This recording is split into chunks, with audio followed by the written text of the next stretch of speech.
Oh, shucky ducky, ladies and gentlemen, welcome. I want to show you guys some new things, some new features that were brought into the simulacrum that I have been using, that I think most of us have in fact been using. We're here with Noelle in the simulacrum because there's been some cool things that have been added to the simulacrum by the person who's actually developing it. So the first thing is that when you have a look at the reaction tracker, for the longest time, there was something that was famously not shown in the reaction tracker. We're about to see it now. That's right, it's lunar reactions, which is very useful because now we can also track Lunar Crystallise. So, in this video, I wanted to hammer a point that I was talking about in the original Lunar Crystallise video that I made about Noelle and how she has no ICD in her geo-infused ultimate attacks for some inexplicable reason. It's still truly the great mystery of our time why Hoyoverse decided to give her that since 1.0. But as you can see, if you actually pay attention to the Crystalise reaction tracker, not every attack from Noelle is actually reacting. Just then we actually got quite a handful of Lunar Crystallises in a row, so that's actually really exciting. Oh my god, Columbina. I'm not running an ER stand anymore on Columbina because it turns out her damage is really high if I don't do that. Anyway, that's beside the point. The main thing is we can see here we've got 16 crystallizers, electro crystallizers by the way, and 25 lunar crystallizers. So the lunar charge aura, being a half unit electro and half unit hydro aura, is of course getting removed quite quickly from Noelle's 1 unit, I think, no ICD, spin to win type dealio. It's a bit slower with her Geo app if you're trying to use her normal attacks, because her normal attacks are obviously slower than her spin to win, and therefore the main thing is that they do more damage. But beside the point is 25 Lunar Crystallizes is what we're seeing here. So, if we were to bring along someone else, like Farina instead of Inefa, well, first off, let's do that. Second thing is that we can also show fanfare, which is really good. There's this burst level thing as well. I think it's to do with Farina's burst. I suppose you can have more fanfare if you want. I don't really care about that. But that's another feature that has been added as well, so we can actually see how much fanfare we have on Farina instead of having to guess with the, the healing bonus coming from Farina's fanfare. But if you have a look at that reaction tracker, for the most part, with some exception,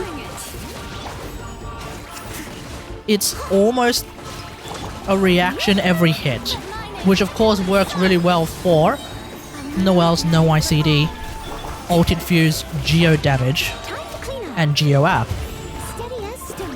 Her spin to win is obviously a bit on the faster side, so there have been, as you can see, there was a couple of brief moments where we did not in fact have reactions going on.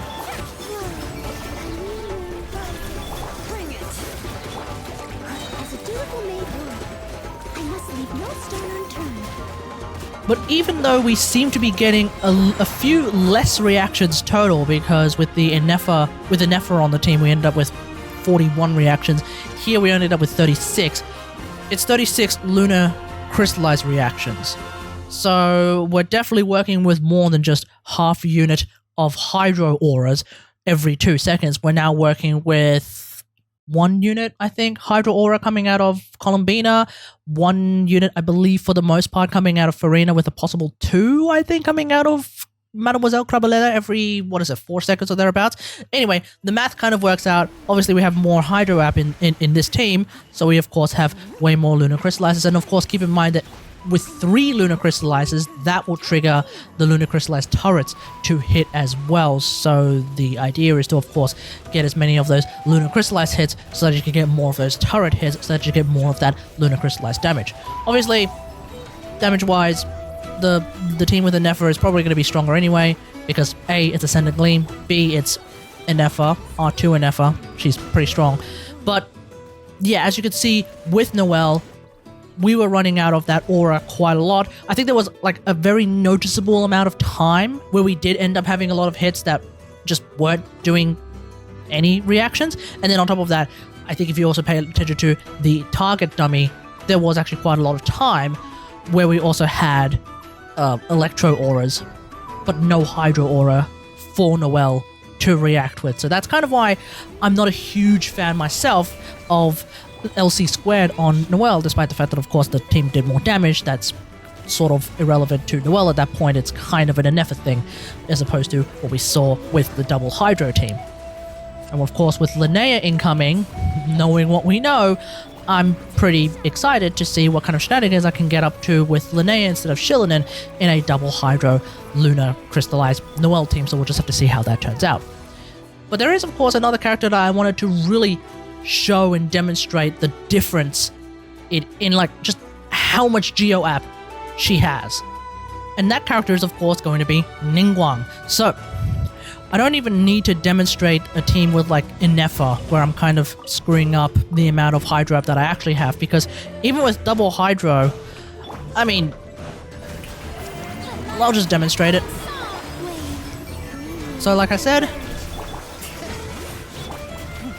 focus on the Lunar Crystallise counter,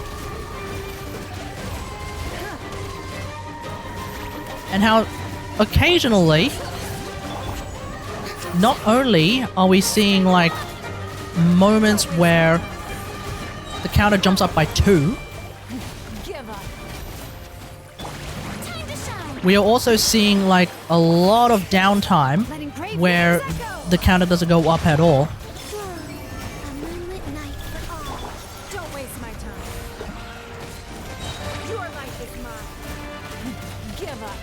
And there's a lot of hits coming out of Ningguang where we've done the math. We've kind of, well, I've kind of tabled it on what Ningguang's Hydro App should actually look like. And even after all of that, I mean, yeah, I probably played this team not that well, but 30 Lunar Crystallizes coming out of this, well, we have a lot of hits coming out of Ningguang.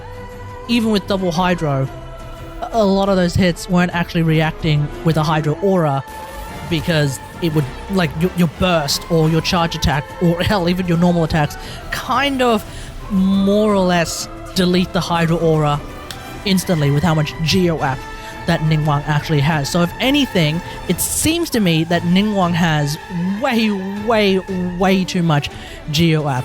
I've tried this with even someone like Xingqiu. Obviously, Xingqiu runs into the problem of being someone whose Hydro App is tied exclusively to normal attacks, and maybe if you're close enough, a little bit of Hydro App coming from those orbital swords that he has from his skill or his ult. But even that kind of isn't enough to deal with Ningguang's like hilariously, overwhelmingly, like unfathomable amounts of Geo App. So yeah, Ningguang rather. So Ningguang is like, it's tough. It's tough to play Ningguang, I think, if you want to try and maximize her Geo App. If you're just trying to do damage and all that jazz, well then I'm sure I could maybe find a way to make this team work a lot better, especially if Linnea is replacing Shillinan, for example. Maybe that might make the team a little bit more smooth to play. And there are, of course, other things I would like to see for Ningguang that would make it smooth to play, but that's completely beside the point. And so finally, one last thing, I'll show you guys what it's like with someone like Navia as well. Because with Navia, well, I may have been a little bit wrong about her Geo App.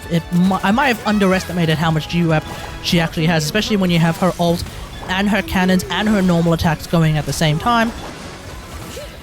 If you have a look at that Lunar Crystallise tracker in particular, yeah, we're getting some moments where we're actually getting the counter go up by 2 very quickly, so that's really exciting. Oh my god, Columbina.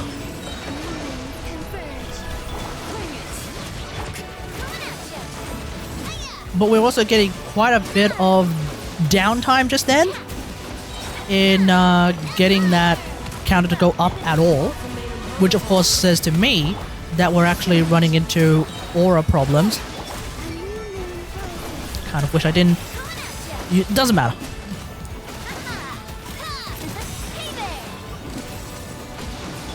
Like, remember that Crystalise has a 1-second universal cooldown, but Lunar Crystallise does not.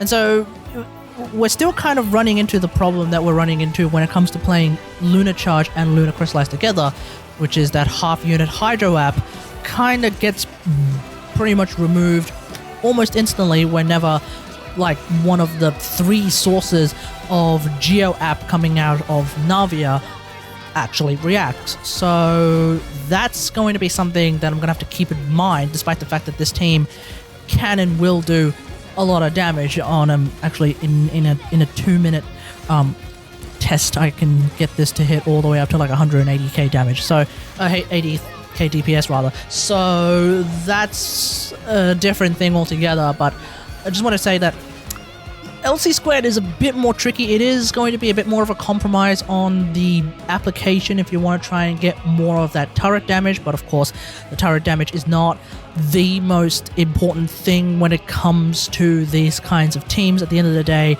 personal damage is more important. I won't speak to like Zabai and all that, but I suspect it's probably the same with her as well. Direct Lunar Crystallise damage is probably a lot stronger than the Lunar Crystallise turret damage. So yeah, it's just something to keep in mind, that these characters have way too much Geo app, and Lunar Crystallise is just simply not enough Hydro app. And then for someone like Ningguang, even double Hydro is not even remotely enough Hydro app for the ridiculous amount of Geo app that she can provide for the team. Let me know what you think about all of this in the comments below. Bit of a rambly video, I know, I didn't really script this, I'm kind of just flying off the seat of my pants, it is what it is. But anyway, hope you guys enjoyed. If you like this video, hit that like button, subscribe for more Genshin action, and until next time, I'll see you guys later. Thanks for watching. Bye.